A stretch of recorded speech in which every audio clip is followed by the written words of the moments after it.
हम सभी को आज ये जानना है कि एक ग्राम सभा में, एक गांव में गवर्नमेंट की तरफ से पर साल या पूरे 5 साल में कितने फंड रिलीज किए जाते हैं।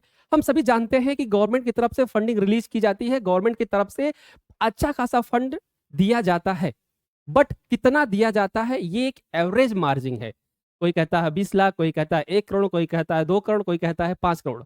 तो आज हम एक्चुअल फंडिंग जानने वाले हैं कि आपके गांव को पूरे 5 साल में कितनी फंडिंग गवर्नमेंट की तरफ से आएगी।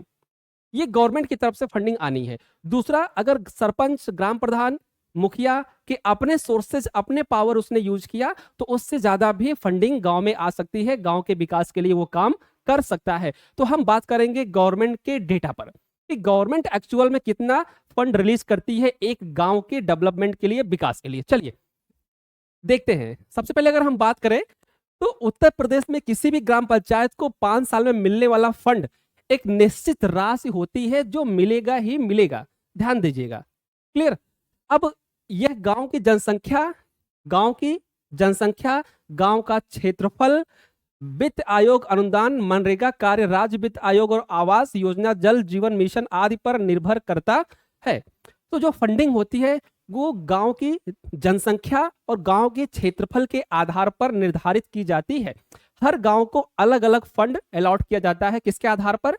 जनसंख्या के आधार पर, क्षेत्रफल के आधार पर फंड अलॉट किया जाता है। तो चलिए देखते हैं। सामान्यतः एक डेटा है, सामान्यतः यह कहा गया है कि एक ग्राम सभा में 20 लाख से लेकर 60 लाख रुपए तक प्रतिवर्ष इशू किए जाते हैं। कहां से? वित्त आयोग से, राज्य वित्त आयोग से और पंचायत निधि से। ये 4 डिपार्टमेंट से पर साल 20 लाख रुपए से लेकर 60 लाख रुपए तक इशू किए जाते हैं। एक्स्ट्रा चीजें कहां से आती है? मनरेगा, आवास, सड़क, पेयजल आदि योजनाओं के अतिरिक्त बजट अलग से मिलता है। यह ध्यान देना, 20 लाख रुपए से लेकर 60 लाख के बीच ये 4 संस्थाएं देती हैं। वित्त आयोग, राज्य आयोग और पंचायत निधि, ये 60 लाख रुपए अलग से देती है हर साल। और उसके बाद मनरेगा, आवास, सड़क, पेयजल आदि योजनाओं के लिए अलग से फंड रिलीज किया जाता है गांव में। क्लियर। अब ये देखते हैं कि अगर आपके गांव का आकार क्या, क्योंकि फंड जो फंड रिलीज होता है वो फंड जनसंख्या के आधार पर रिलीज किया जाता है। ठीक है। अब आपके गांव की क्या जनसंख्या है आप कैलकुलेट करिएगा। अगर आपके गांव की आबादी 1000 से 2000 है तो आपको 1 करोड़ से 2 करोड़ रुपए का फंड पूरे ग्राम पंचायत का 5 वर्षों में संभावित कुल फंड की बात कर रहा हूं, पूरे 5 साल में आपको 1 करोड़ से 3 करोड़ रुपए तक अलॉटमेंट किया जा सकता है अगर आपके गांव की आबादी 1000 से 2000 है।